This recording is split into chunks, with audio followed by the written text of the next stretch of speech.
Some of you this morning are going to be like, man, Pastor just flipped my head around. You'll wait and see. I know what he needs to say, but some of you are going to walk out saying, what in the world? I didn't see it that way. Good. Good. Sometimes the Holy Spirit takes our chin and just perspective. Like, no, look at this way, look at this way. Try to do that this morning. I really can't quite get an adequate title for the message. I mean, everyone that I've kind of tried, it didn't necessarily seem like it was adequate for what I was going to say. But if you catch on to what I'm saying and let the Holy Spirit tell you the truth within it, I think something profound is going to happen as you leave this place. I believe it. And you're here for a reason. The best title I could come up with is Gain It All is behind the door marked Lose It All. Gain It All is marked on the door, and behind the door is marked Lose It All. You say, well, he just blew my mind. Well, that's the best title I could get. Let me preach the message. Gospel of Mark chapter 8. Will you follow along with me, verse 31 through 38? Jesus predicts his death and resurrection, verse 31, and he began to teach them that the Son of Man must suffer many things and be rejected by the elders and chief priests and scribes and be killed, and after 3 days rise again. He spoke this word openly. But then Peter, who didn't quite get what he was saying, had his mind flipped. For Peter said to him, Jesus, and took him aside, and he began to rebuke him. He says, but when he had turned around, after Peter rebuked him, he turned around, Jesus turned around and looked at his disciples, and he rebuked Peter, saying, get behind me, Satan, get behind me. For you are not mindful of the things of God, but the things of men. In other words, Peter, you're not thinking this the right way. In fact, you're not looking at this the right way. From a perspective of human perspective, earthly ways. And I got to show you a different way.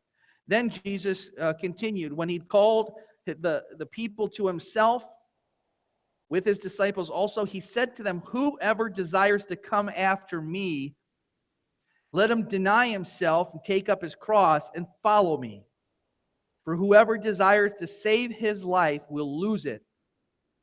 But whoever loses his life for my sake and the gospel's will save it.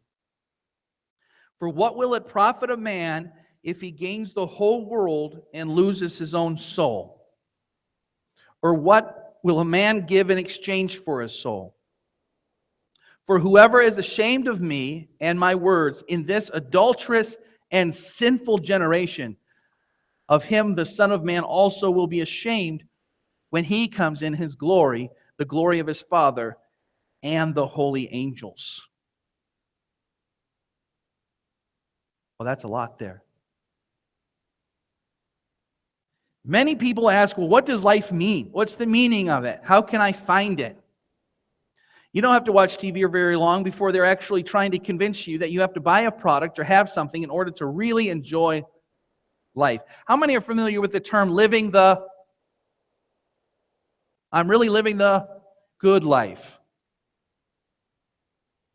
And in terms of that statement, what they really mean is I've got a boat, I've got a big boat, a big cottage, and 2 cars at home, and a big house, and a big fat paycheck. I'm living the good life. They're trying to answer the question, what's the meaning of life? What is it? How do I find it? I believe we're entering a season where the Lord is asking His people to stop and consider something, to think. Now, He's talking to His disciples here. He's telling them He's going to die. He's going to be handed over. The chief priests are going to take Him. They're going to kill Him. But 3 days later, He's going to rise again. Peter comes up and says, No, we don't want you to die. We don't want you to be handed over. We'll protect you at all costs.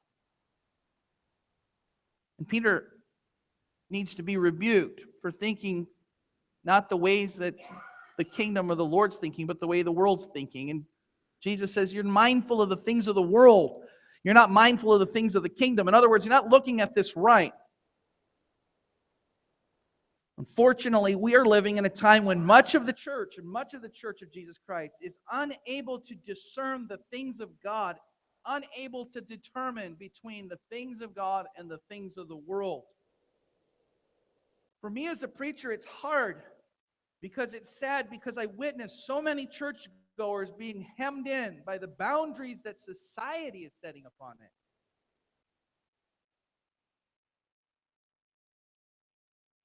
We're coming to a place where we're allowing a handful, just a handful of people, just a handful to dictate what true life is and how to find it.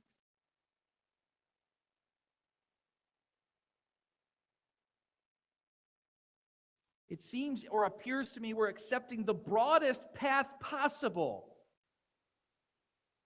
in order not to offend other people, while losing sight of the narrow path that Jesus described that you'll find life. It appears to me many times we retreat to a place where we can be assured that we'll be tolerated by other people. Nobody wants to be mistreated. Nobody wants to be the one on the opposite side of others being mean to them. Many times we find ourselves retreating, knowing that the world will have no problem as long as there's nothing in the church that stands as a definitive contrast, a marked difference from the society around it. Because we know today that the world and its thoughts are casting off moral restraint. It's casting it off. It doesn't want to be restrained by morality at all.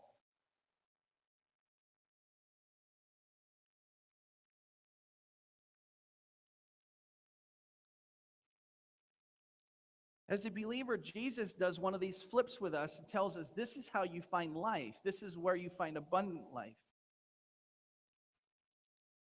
It's always somewhere where the world doesn't look for it. It's always somewhere where God has placed the things of the world. And praise God, He's so wise. He doesn't place the things of the world and the things of the kingdom together. He separates them. You know as well as I do, we can't sustain this. We're like 22 trillion in debt. How are we going to sustain that? How are you going to do that? We're counting unemployed this way. If you're not looking for a job, you're not unemployed. What does that mean? What does that mean? Everybody seems to know, listen, we're on a fiscal cliff. There's always rumblings. There's always rumors. There's always wars. There's always this. There's always that. We know this. And we're supposed to find life in this. We're supposed to find our real life in what we watch and what we do and what we consume. Is that where we're supposed to find real life? Is there real life in casting off any type of restraint and finding life within that? You know as well as I do, if you do that with your child, you'll spoil them. Am I correct? You'll spoil them. And what happens when you just cast off restraint and say, you know what, there's no boundaries? You know as well as I do what happens. Rebellion is what happens. Because when the time comes for you to say no, guess what happens? Then there's a fight on your hands. One of the most challenging things for me as a parent is trying to be firm enough to have boundaries, the yes and the no. But also endure, can I use that word for us parents? Endure the resistance there is to those boundaries. How many have been so tired sometimes for having set up a boundary and resisting it that you get weary? How many know that it's push and push and push? Do you know that some in the parental role will just say, fine, whatever, I'm sick of fighting about it. I'm too tired.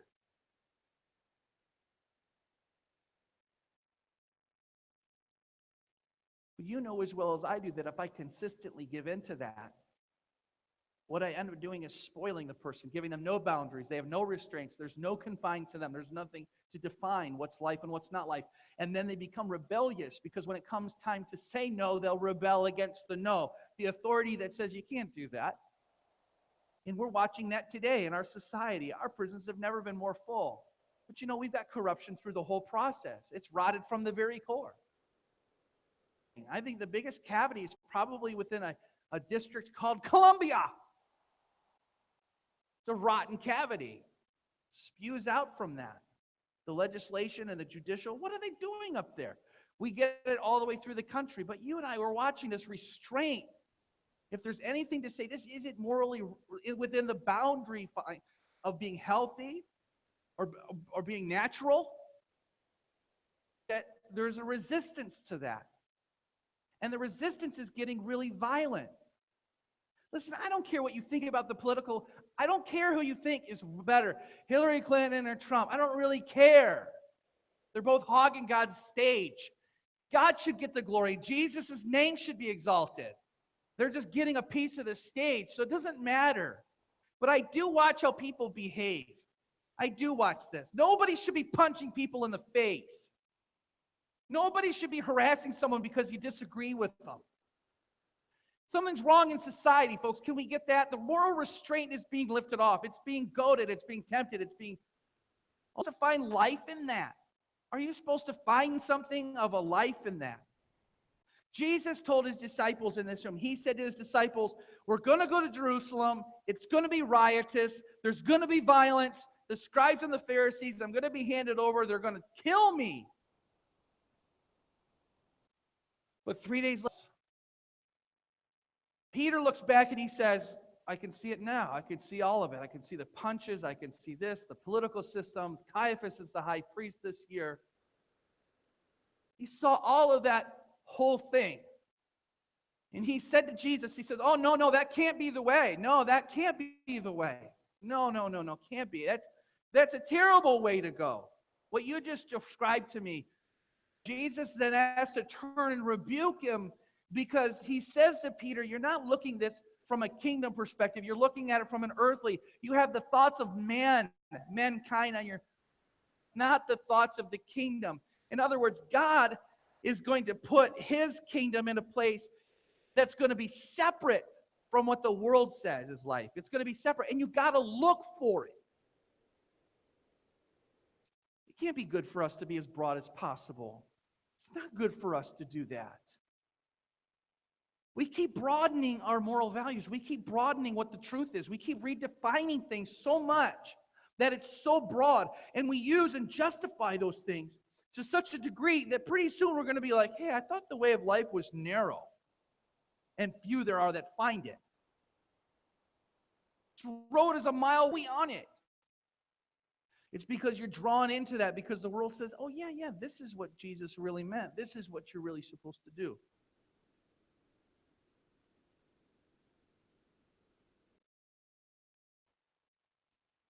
My optimism for life has to come from somewhere else other than seeing what the world says, everything's all right. Because you know what? The world isn't everything all right. Listen to the evening news for what, an hour, and then at the end of it, they smile. Good evening, folks. That's it. Everything will be all right. Go to bed now.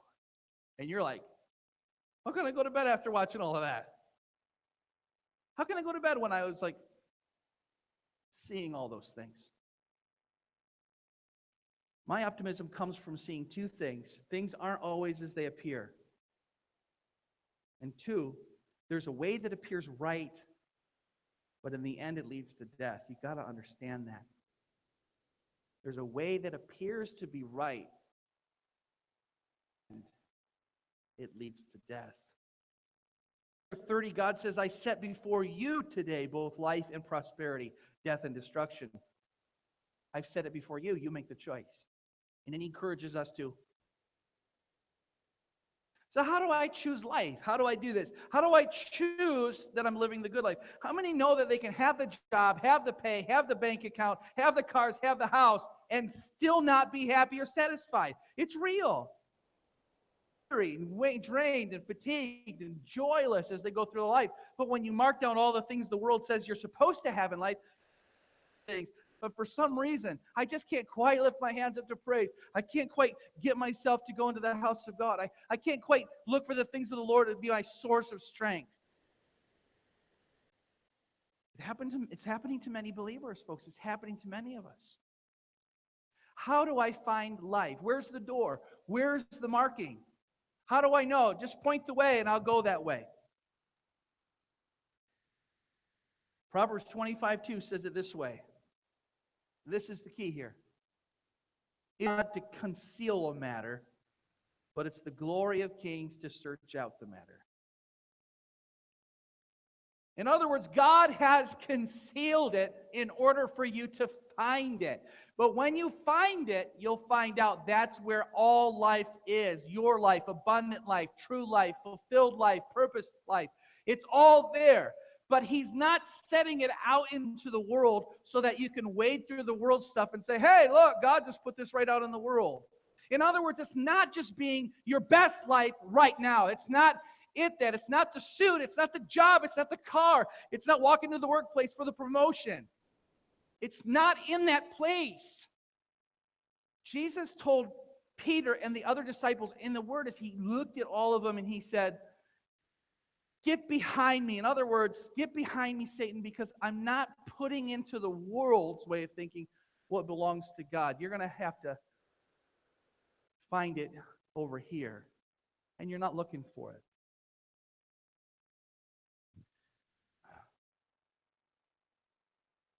How many remember that game show where you got to choose between 3 doors? Do you recall your choice? Is it behind door number 1? Is it behind door number 2? Or door number 3? What a thrilling game show. You're not sure what's behind there. All you know is you have to choose, right? So you try to examine,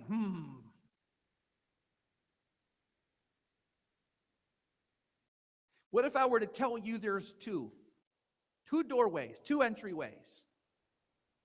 There's this one that looks like golden, and it's got all the different decorations. It's got big pillars. It's wide. It looks like a king or a queen could walk through there. It's really decorated. On the other side, you can hear through that doorway. You can hear on the other side through that doorway. You can hear sounds of what sounds like people having fun. It sounds like a reception or a party's happening. And there's light and music and sound is pumping out of it.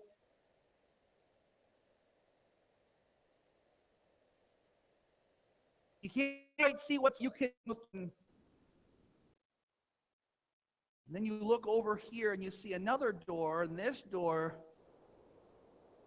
it's got the old rugged beams on it, the beams that if you rubbed against it, you could get some splinters, the big old barn beams on it. And it kind of looks, kind of drab, and it looks a little smaller than an actual door. It looks as though when you approach it, you may have to stoop a little to get through, just to stoop. And you look at the sign on the door because it's closed. The door says, lose it all. That's the sign. Lose it all. Now, between those 2 choices, opening that's wide, it's got gilded gold on it and all these decorations, there's music, there's sound pumping out of it. You can tell many people are through that doorway, and it sounds like fun, and it's open. It's not closed. It's shut. It's rugged. It's small. You got to kind of stoop. And it says, lose it all. Inclination. What would your first choice probably be? Now, who wants to lose it all? Who wants to lose it all? I mean, just the thought of it. All? Why would I choose that? People over in this way, seems like they gained everything.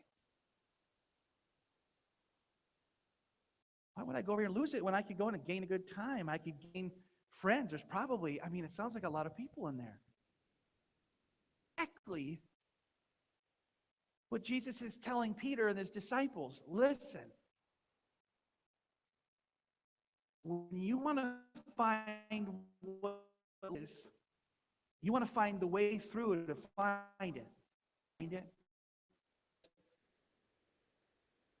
Hide it behind something that says lose it all. Get that?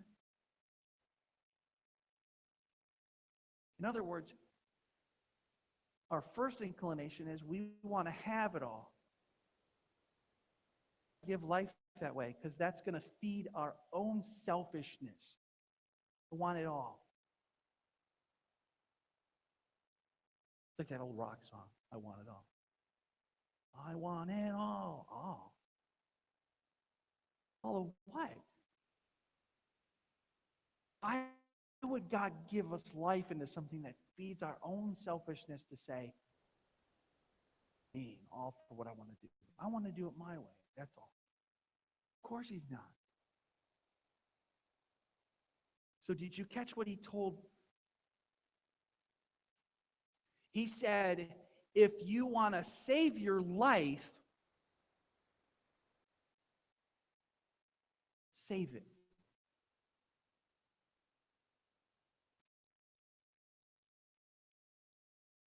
Preserve it. Keep it from pain. If you're going to endeavor to save that part, life is. You're going to lose joy. You're going to lose peace. You're going to lose patience. You're going to lose wholeheartedness. You're going to lose wholeness. You're going to lose all the things that truly mean you're living life. But if you lose your life for my sake, gain it. You're going to. If you're a Christian, I believe that you have a desire planted in your heart. The desire is to find meaningful life while you're living it. Meaningful. Also, to find what life has for you as far as the good things of it. The good thing is, I feel great when I'm at peace. How about you? Sometimes I would even say, boy, you wish you could pay for some peace sometimes when it eludes you. You know, the pressure's on, the work's on, the boss is chewing you out. At home, everything seems to be blowing up. And right there, you're like, I wish I had some peace and quiet. Everybody say this is somebody at home? Peace and quiet. The real valuable things for life.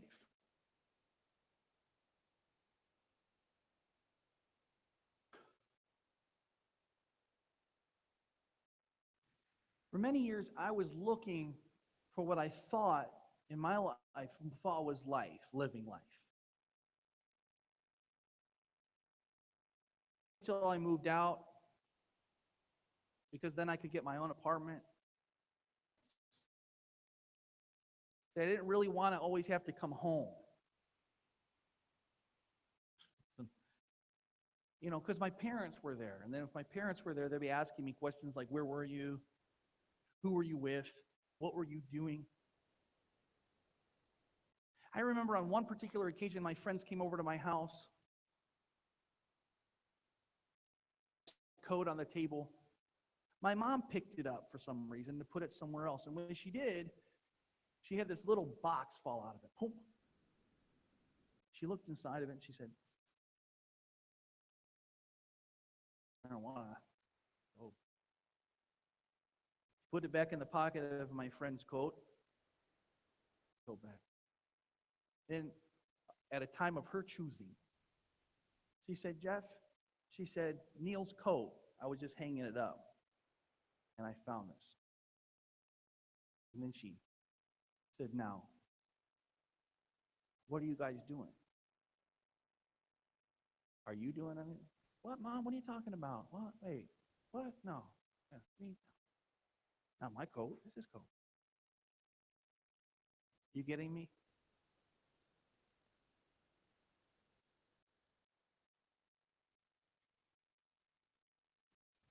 And this is really funny because then I just pulled out the fraud card. You know what I mean? Where you're just a fraud. I said, Mom, I'm the one that I'm the good influence on him.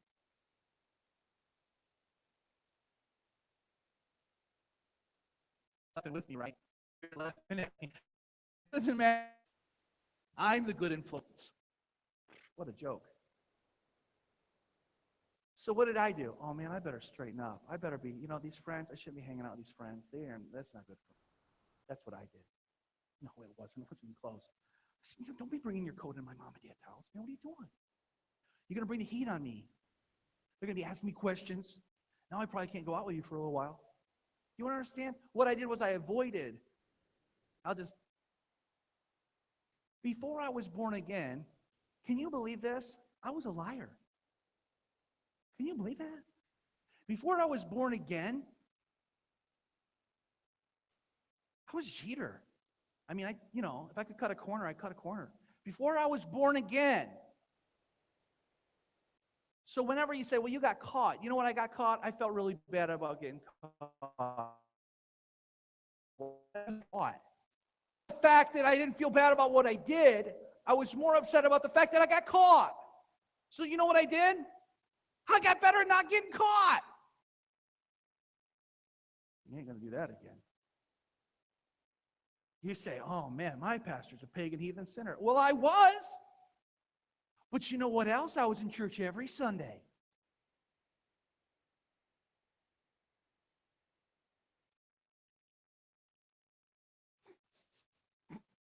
Now, there's two terms for that. First is an altar boy, they're a saint. They don't do anything wrong. You ever heard someone say that? I believe in Jesus, but I ain't no altar boy. You know what that means, right? Right, you're right.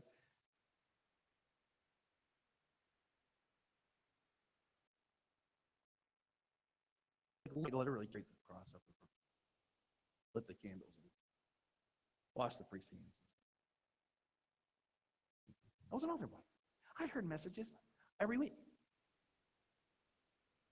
But I wasn't saved. See, to me, my life was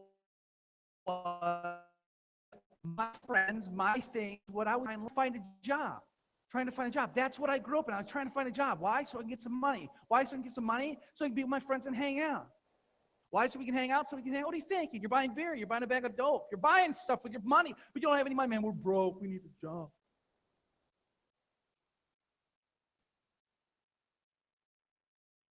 I thought if you made more money, you'd have more things, more life, more options. I thought if only I got a better job, then I'd have more money. You understand? I was chasing after the thing that said, that's just real life. And then I'd be like, man, I don't have to go home anymore. I don't have to talk to my parents. I don't have to kind of sneak in and tell them, hey, Mom and Dad, I'm home. And go upstairs, I could just do everything. I'm in my apartment. My apartment now. I get my friends over when I want. I thought that was life. I thought it was life. Boy, what a hard lesson. And many of you are knowing where I'm going with this. What a hard lesson I learned about what real life is. I don't have any money. You start trying to find a way to make money, right? We did some of the dumbest stuff you can ever think of. Man, we're no broke, it's no joke. But man, we've got to get our hands on some dope or some drugs or some beer. We got to do something, so let's get some money. Well, I tell you what, this factory down here, they keep all of the recyclables back there. Bags are this big. You get 10 cents per can. You want to make a quick 60, 70 bucks?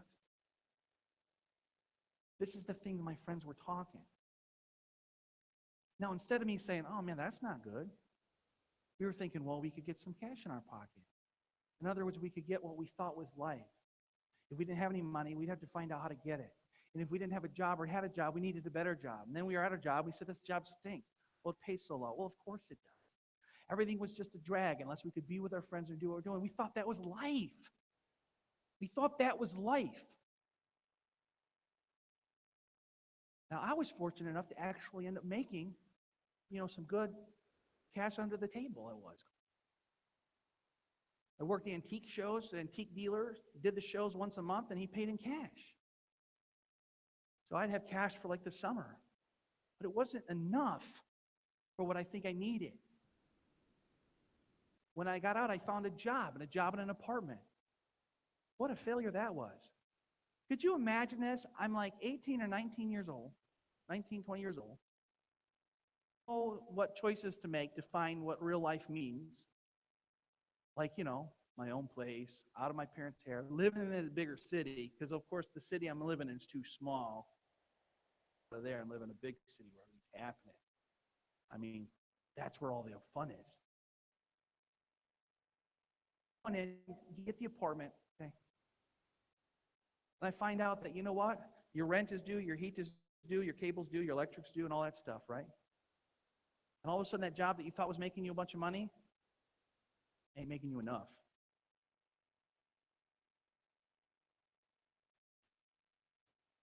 Thinking maybe if I get a better job, I just need to get more pay.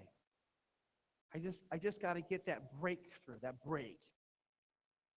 Here, I just got to get to it. If I can get to it, then I'll really be living the way I want. Life.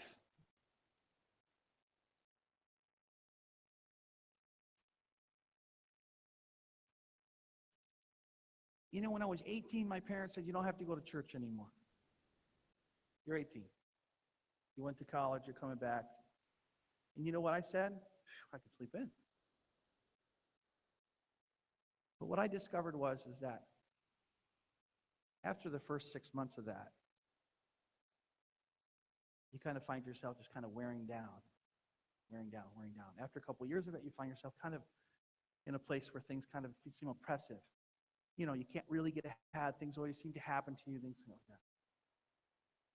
Friends are ripping you off, things like that. After about 2 or 3 years, you're kind of going through like these dark periods because you have no word coming in your life, no truth coming in. You're making choices based on your own discernment, or what was worse, what your friends think. You know, one of the most dangerous places to be is in a crowd of your friends who are giving you their opinions on what right and wrong is.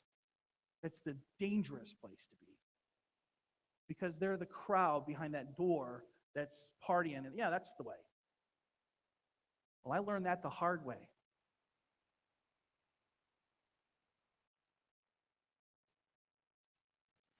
Because God says, you know, Jeff, you're not going to find life by trying to gain it from within what the world says you're supposed to have or how you're supposed to get it. You're not going to find it.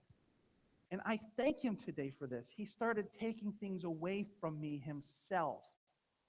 In other words, he was so merciful to me that he was showing me, Jeff, listen, I'm gonna take things away from you that you do have already to show you something, to guide you to a place, to guide you to the place where you'll look up and you'll see a door that says, just lose it all. All of it's lost. It's completely lost, and you could walk through it.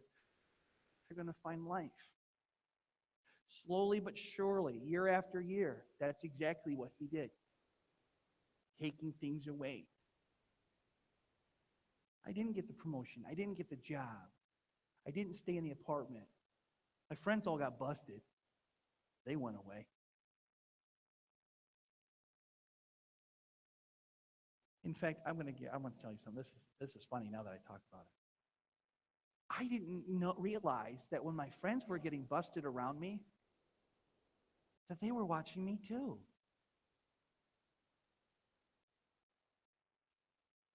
I just thought that our friends were the coolest people in the world. Oh man, they were the nicest people. They'll give you that friend. I'll give you the shirt up back here.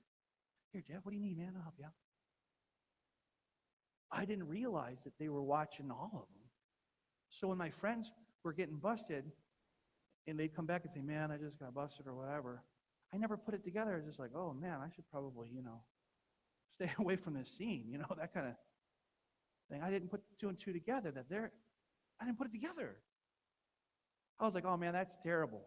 What are we doing at your house Friday night? They were like, oh, well, I'm having some friends over.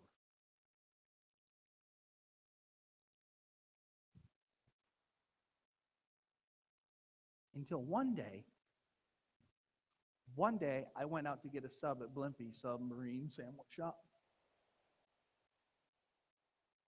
And when I came back to the apartment, I saw some squad cars outside the apartment. And I said, oh, I wonder what's going on here. Got out of the car, went up the steps, and said, oh, is that our door to the apartment on the right building? Because it's Broke open. What? Before I could turn around and say, I think I gotta, hey, you! You live in the apartment, get in here.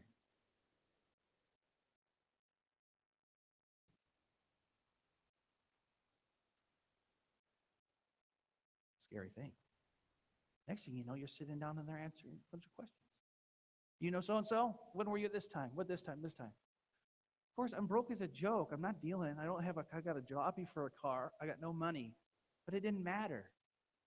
It didn't matter. It was because I was around all the friends that were getting busted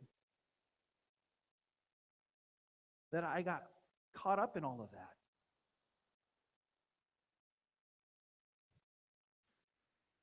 They left the apartment by giving a card and saying, here's a card.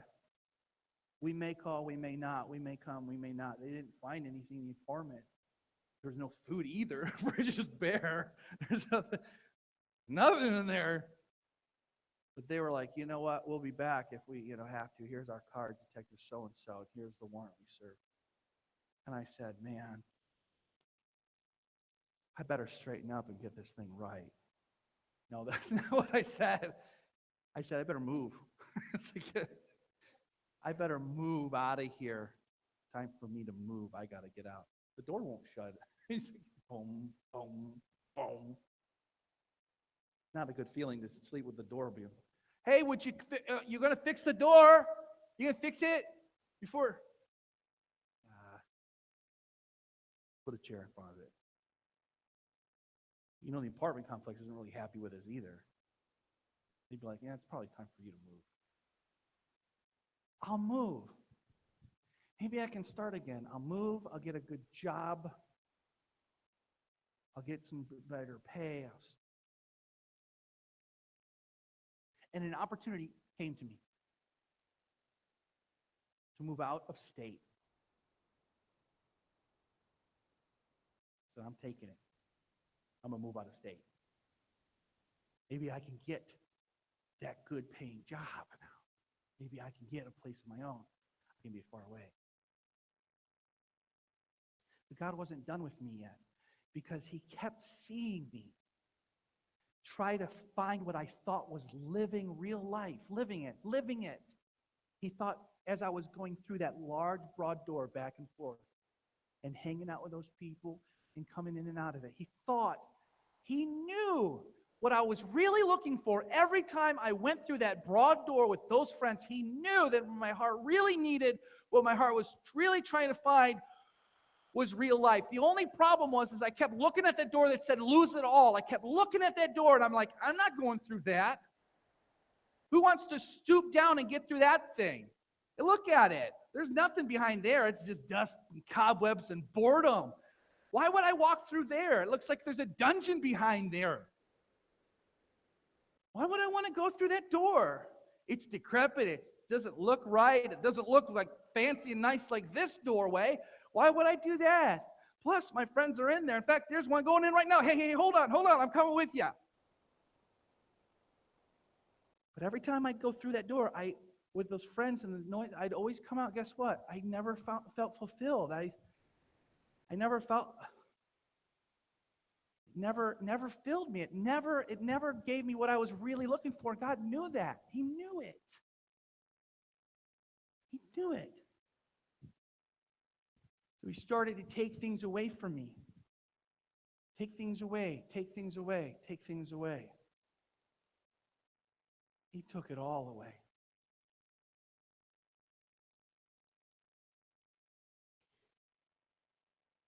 Until one day, just like the prodigal, it was just like the prodigal.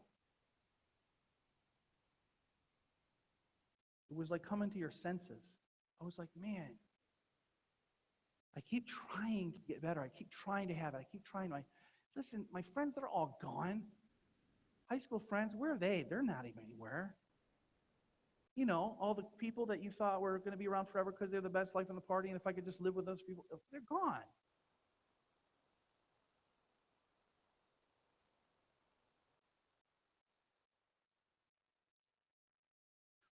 One day, he had to show me, Jeff, if you really want to find life, you're going to have to go through that door because God hides his life.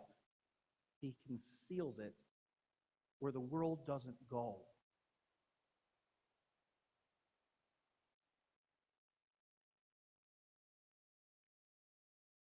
Nobody wants to go through that door, lose it all. Not in the world. The world wants to gain it all. It wants to gain the fame, gain the money, gain the fortune, gain it, gain it, gain it. It's all about your gain.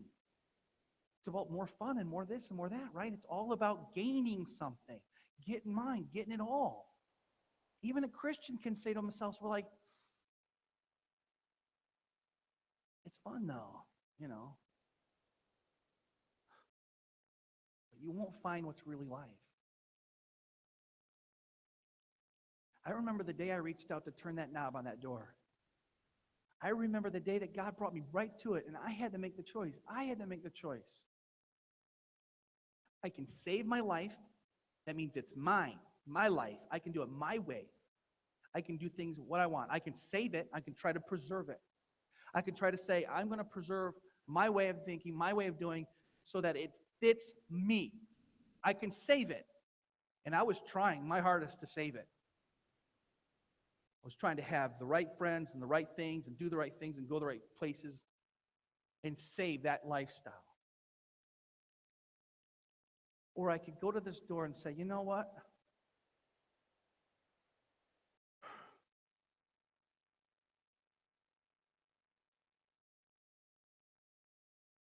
I'm going to surrender it to you.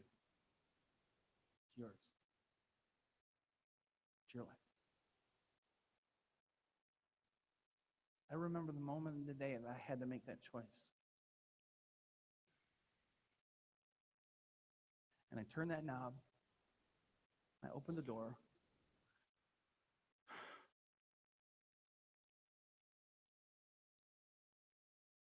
And I stooped through. That means you're humble. I stooped through that door and expected to lose it all. Just whatever, God. You can take my home. You can take my house. You can take my job. Do whatever you want with me. It's okay. It's all right. I trust you. I shut the door. And when I lifted my eyes, what I found is all the glory of heaven was bathing me. You're accepted. You made it. You made it. Now I'm going to shower you. You're going to be at peace when it's chaotic. You're going to have wisdom when you don't have answers. You're going to have joy without having to go find it in a substance or in a situation or with other people. You can just have it. I remember that all of that flooded in. All of it flooded in, and I was like, I thought I was going to lose it all. That was all that I was looking for. All was there. I gained it all of it. There's happiness, there's peace, there's purpose, there's meaning. It's all here. It's meaning. I'm whole again. I feel good. I don't have any shame anymore about anything. I have no guilt about it. I'm not empty anymore. It's all here. And I'm looking back at the store. I'm thinking, is this for real? Are you serious, God? You're going to put on the label of this door? You're going to put on the label that says lose it all? And this is what I get? You mean I don't have to be high to have fun or feel good anymore? I just do. I feel okay. If nothing happens in my life all day long, I'm still okay because I just like living life. It's just fun to live with it. Are you serious? You hid it. You hid it behind a door that said lose it all? You hid it? Brilliant. That's genius. God, you're amazing. All this time, I'm going through what I thought was life, and it was painted out for me so that I could be attracted to it. And all this time, all that it had to offer, every party, every friend, every night, every sleepless day, everything didn't give me nothing. And I thought that door was really living. And you hid it all behind that door there. So someone would have to make the choice to be willing to lose what you think is your life. Make the choice, turn the knob, open the door, stoop to get through, to gain it all. Jesus was trying to tell his disciples, as he tells us today, and I'm going to leave this with you today as believers, there is a way that appears right to mankind, but it leads to destruction. It appears right, but it leads to destruction. It's the glory of God to conceal a matter. It's the glory of mankind to discover it. Salvation in Christ has nothing to do with the outward forms of what we call Christianity. Salvation means you actually saved a life filled with God's presence and promises. Salvation. That's why I don't like the term. If someone says they're a Christian, or I'm a Christian, or they're like that, the first thing I'm going to say is, what does that mean? What does that mean? Because I've heard it all. I've heard I go to church. I've heard I pray. I've heard I talk to God. I've heard I believe in Jesus. I've heard all of that stuff. That doesn't mean anything. Demons believe that God is, and they shake. What does it mean? Do you believe he was? Do you believe he died? What do you mean? What are you talking about? You go to church. Okay. I pray. Oh, okay. I talk.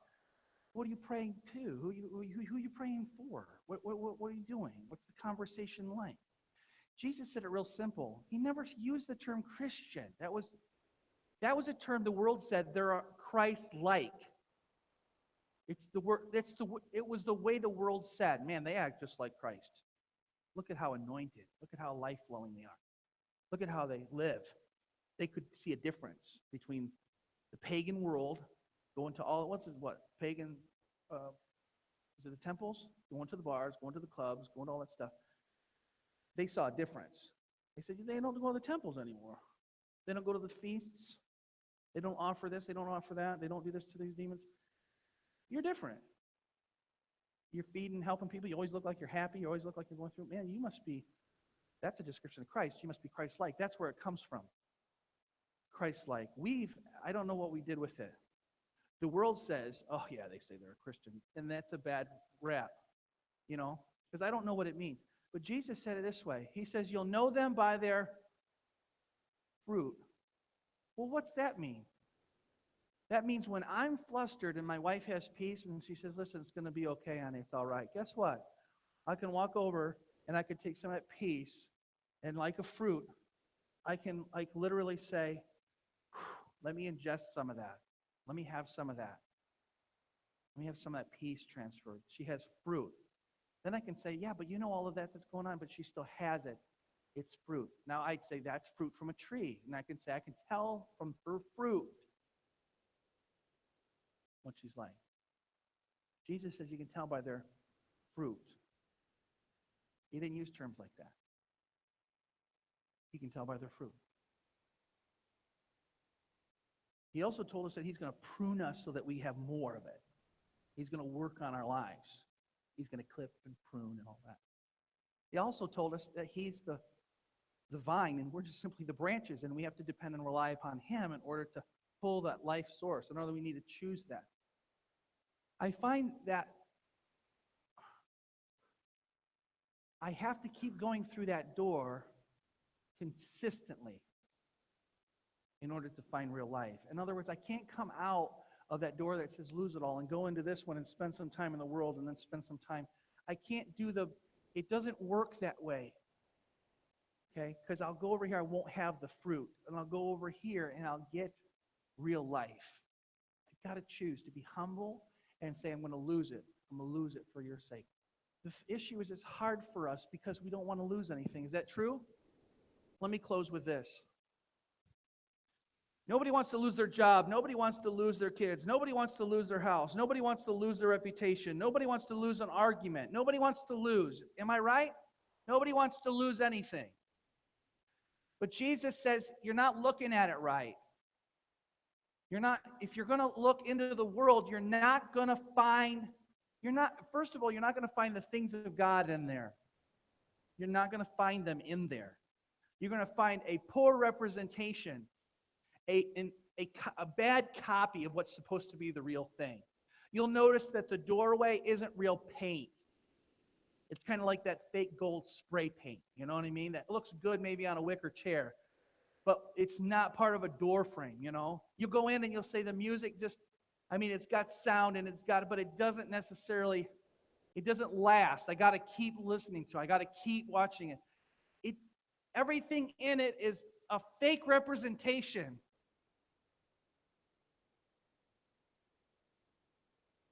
So you got to be willing to say, I'm going to lose my life, mine, in that room, that way. I'm going to lose that. I'm willing to lay it down. And when you have nothing else to lose, that's when you're dangerous for the kingdom of Satan. That's when God can say, all right, now I can use them because their life is mine, and I will show them what real life is. I'll show them what eternal life is. But you got to make the choice. Now, does that mean, God, Lord, I'll give you my life, and the next day you get a pink slip? You know what I mean? I'm not saying God's going to do that. Pastor, he did. He took my job on Tuesday. I walked in there. Man, why'd you have to go and preach that thing? It's like the prayer, God, test me and try me. You know what I mean? You say, don't pray that. Break me, oh God, break me. Okay. I'm not saying that when you say, Lord, I lose my life, I lose it all, I'll live in a tent. I'm not saying that. I'm not saying that. I'm saying, are you willing to not make those things what your life means to you? Are you willing to say, it's not my friends, it's not my house, it's not my job, it's not my bank, it's not my money, it's not my investments, it's not my savings, it's not any of those things. If you're willing to say that, and Lord, if you took my house and took my job and took my savings, I would be okay.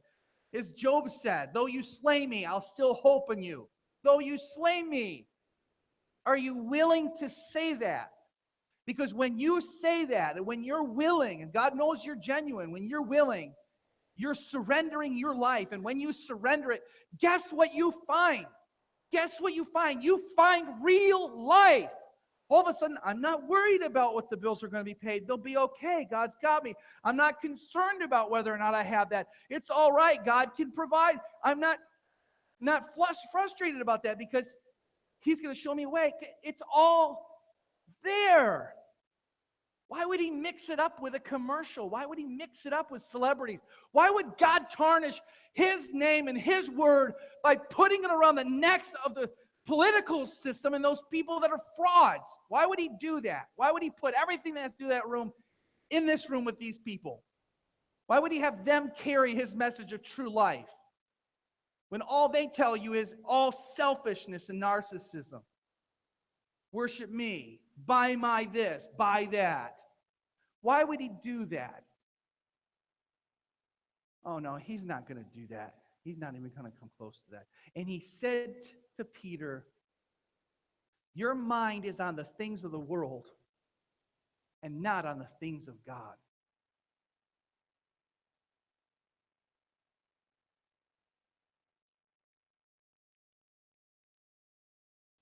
I might be the most boring person you've ever met, according to the world. I might be dull, a fuddy-duddy.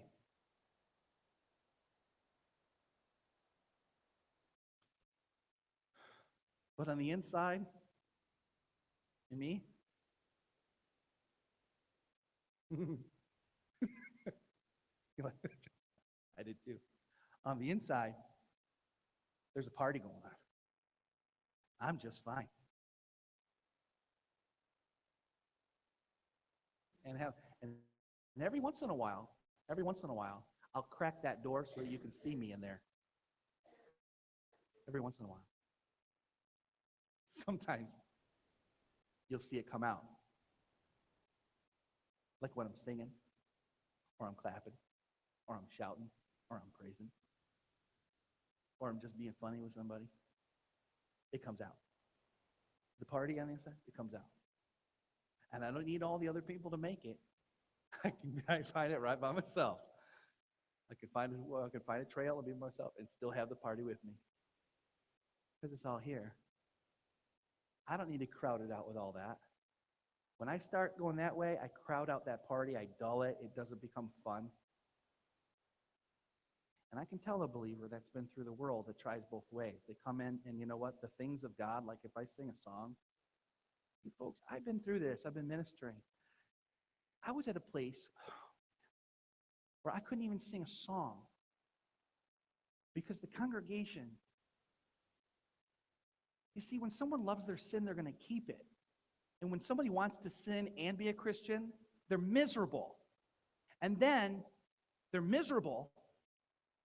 They're miserable around you and the pastor, and then before long, it's not their fault, it's the pastor's fault or the church's fault.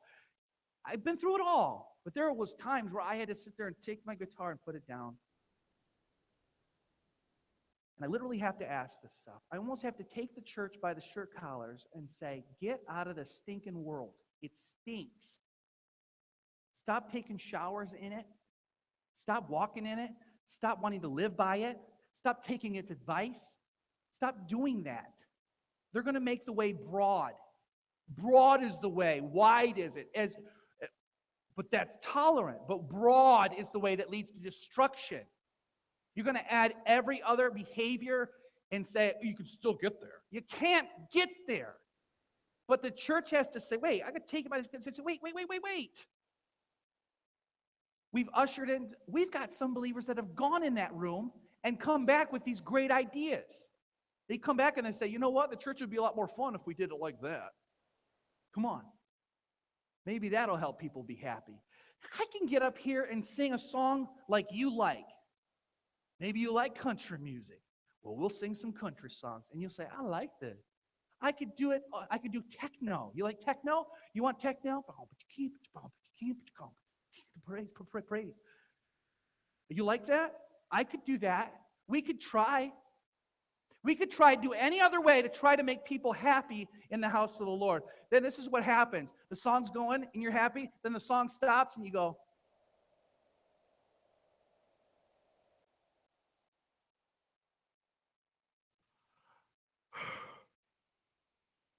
and then I do another one.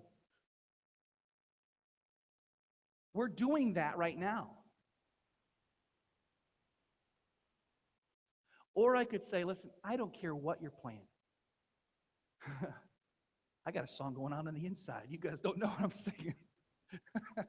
I can have hymns and old stuff make me cry. Oh, my word, this hymn is so strong. I love it. And then other times, I can have other songs. My wife could be singing. I can hear her singing. She goes and she sings. Oh, you can hear that. Lifts me up. Lifts the house up. Song going on inside her. There's a song going on. When I come through the door of a church or a building, I'm saying these are the things of God. There's only certain things that are sacred. These are the things of God. How do you handle them? Well, if you're over there, you're not going to handle them very good. They're going to be dull, boring. I don't want to deal with that. More fun over here. Or like I said, I'm done with that. I'm going to go find it over here. And when I found it, I came out, I had a song of my own. And I don't want that room, I don't want it coming in and taking over. I don't mind singing songs, but I don't want to sing them like they sing them. Did you hear the latest Hill song? It's amazing. I'm like, I guess we'll learn it. Yeah, man, the beats.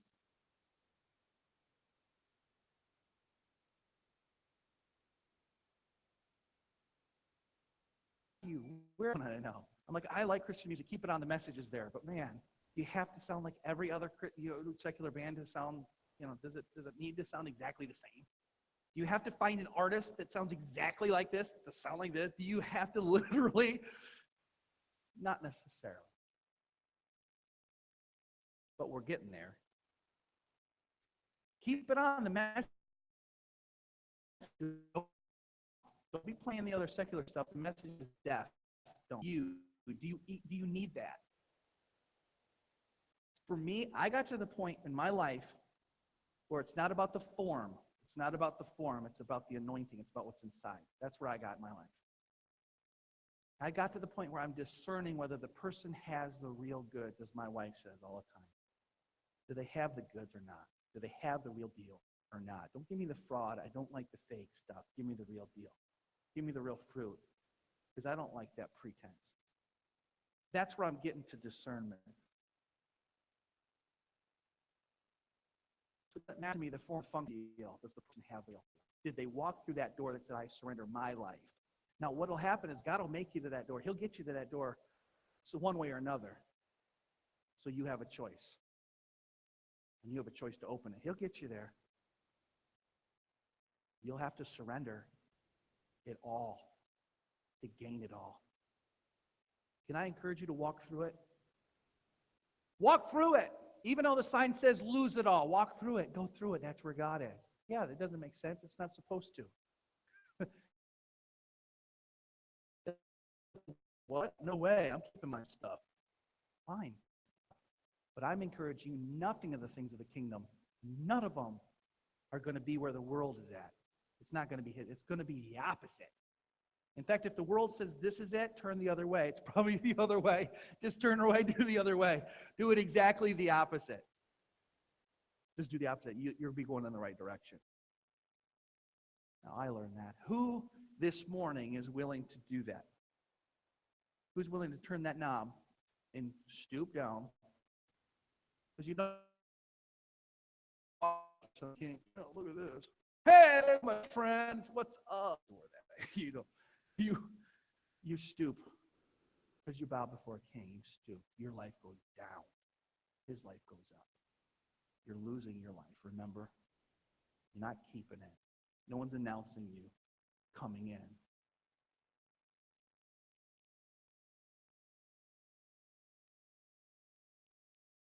Maybe you're here today and you need to turn that. God's got you right there, but you haven't been willing because it scares you. You don't know what it means to lose it all.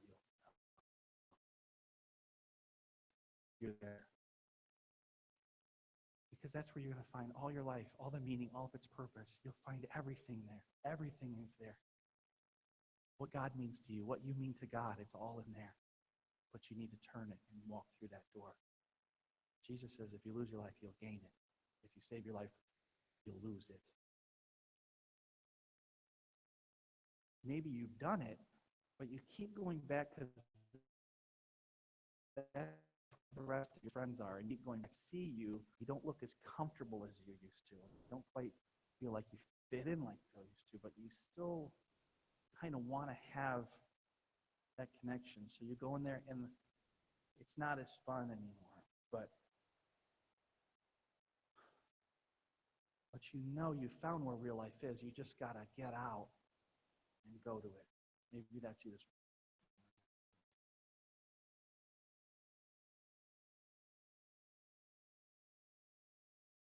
morning. Find it. Real life, everyone can tell. And if you're not feeling it on the inside, like you're gaining it, the first place you have to check is, have I surrendered it all? Life just for me. That's the first place you have to go. Because you may need to walk through that door again and surrender it again. I'm not talking about getting saved again. I'm just talking about living real life out. Who this morning's ready to turn that and walk through that? This will be first time you do it, or maybe you're doing it fresh this morning. But you're ready to turn that knob, that door that says, lose it all. Okay.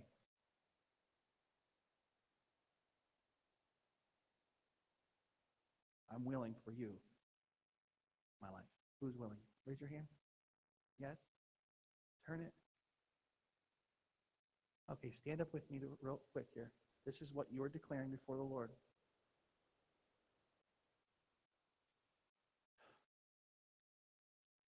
I turn the knob by just being genuine, sincere. So this has got to be sincere. I turn the knob by saying to the Lord, Lord, on my way.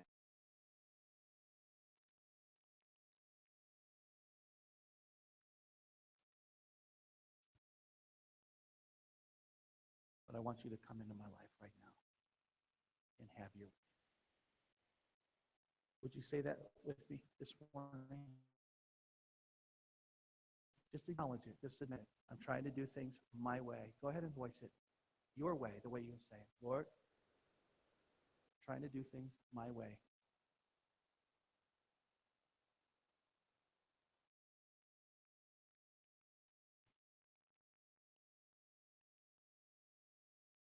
I surrender my life. I surrender my life to you. My life belongs to you. I'm trying to keep it when it belongs to you. My heart wants to find real life where you're in my life and I'm in yours. So today, I'm willing to lose my life to save it. In Jesus' name. Amen. I heard a bunch of like creaks, like, hinges. Listen, your life belongs to him every moment. I believe you're going to find real life in him. Meaning, purpose, joy, all of that.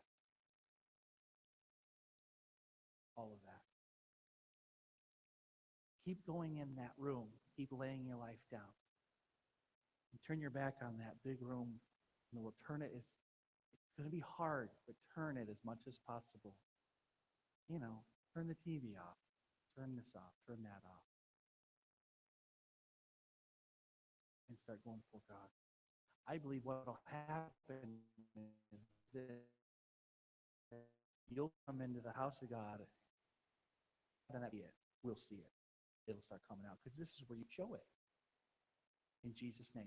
Heavenly Father, Lord, I pray for those, Lord, that ask you to come into their life, Lord, and also, Lord, turn that knob of the door and open it, Lord, and walk through it. I know, Lord, that you know everyone's heart. You know every anxious thought they have in their heart, Lord. And I believe, Lord, that they're going to find life, and that more abundantly, because they've given their life to you. Now, please, Lord, help guide them and show them and direct them in Jesus' name. Amen. Amen. I'm going to let you go to the message, and then this day for our family time and teaching time. Be blessed in the Lord today. Come into your heart.